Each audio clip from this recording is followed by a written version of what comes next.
အခုဒီအောက်ကပြထားတဲ့ကျွန်တော်တို့ဗီဒီယိုကိုလေဒီ BBC တို့မှာ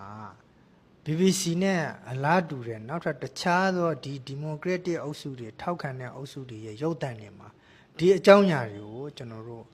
ဖော်ပြတာကိုမတွေ့ရဘူး UK မှာဆိုလို့ရှိရင်လေဒီခိုးဝင်တွေတောင်းကျမ်းလို့ဒီလူဖြူတွေကနေပြီးတော့လူရဲ့တန်းနဲ့ရှိပြီးတိမ့်နဲ့ရှိပြီးကျွန်တော်တို့ဆန္ဒလမ်းပေါ်ထွက်ပြီးတော့ဆန္ဒထုတ်ဖော်တဲ့ကိစ္စမျိုးတွေကို BBC တို့ကဒါထုတ်မ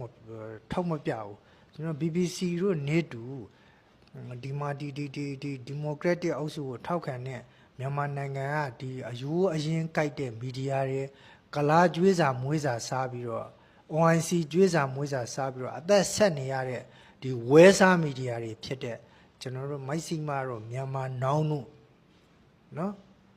ပြီးရင်ဂျန်နဲ့ NUG ရဲ့ lobby တွေ NUG ဆိုတာဒီမိုကရက်တစ်အုပ်စုတွေနော်ဒီမိုကရေစီအုပ်စုတွေသူတို့တွေကဒါတွေကိုမဖော်ပြဘူးနော်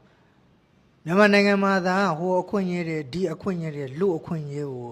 ဒီမိုကရေစီအခွင့်အရေးကိုတရေနိုးလာပြီးတော့ယူကြောင်မှုကြောင့်လည်းလာလုံနေသူတို့အရန်ကိုလေးစားတန်ဖိုးထားတဲ့သခင်အုပ်စုတွေဖြစ်တဲ့ဟာလာသူတို့အရန်အထင်ကြီးတဲ့အုပ်စုတွေကတော့ဒီသူတို့အရန်လေးစားတဲ့အရန်တန်ဖိုးတဲ့အရန်အားကြတဲ့ဒီသူတို့ရဲ့ပထွေးနိုင်ငံတွေကတော့ပြဿနာတွေတန်းစီပြီးတော့တက်နေပြီဂျာမနီတို့စပိန်တို့ဟာလာပြင်သစ်တို့ UK တို့အမေရိကန်မှာဆိုလို့ရှိရင်လေကျွန်တော်တို့ဒီ conservative တယောက်ဒီ Donald Trump နဲ့အရင်ရင်းနေတဲ့လူတယောက်ဒီမှာလောက်ကြံခံရတယ်နော်လောက်ကြံခံရတယ်နော်အဲ့တော့ပြောချင်တာကဘာလဲဆိုတော့ဒီနိုင်ငံမှာမှလူခွင့်ရင်ဟိုခွင့်ရင်ဒီခွင့်ရင်အကြောင်းတွေကိုတရင်တို့ထအောင်နေတာသူတို့အရင်လေးစားတဲ့နိုင်ငံတွေမှာကျတော့ဖာရန်မီးလောင်နေပြီဝက်လင်နေပြီနော်ဒါတွေကိုသူတို့တခွန်းမှမပြောဘူးနော်အဲ့တော့သူတို့ပထွေးနိုင်ငံတွေကဘာဖြစ်လို့ဒီပြဿနာတွေစပေါ်တယ်လဲဆိုလို့ရှိရင်ဒီပြဿနာတွေကဘယ်ကလာတယ်လဲဘယ်ကအစပြိုးလာတယ်လဲဆိုလို့ရှိရင်ဒီမိုကရက်တစ်အုပ်စုတွေဒီမိုကရေစီနိုင်ငံကြီးတွေကဒီမိုကရေစီဘိုးရဲ့နိုင်ငံကြီးတွေကကြံတဲ့နိုင်ငံသေးသေးလေးနဲ့ကဘာအရရမှာရှိတဲ့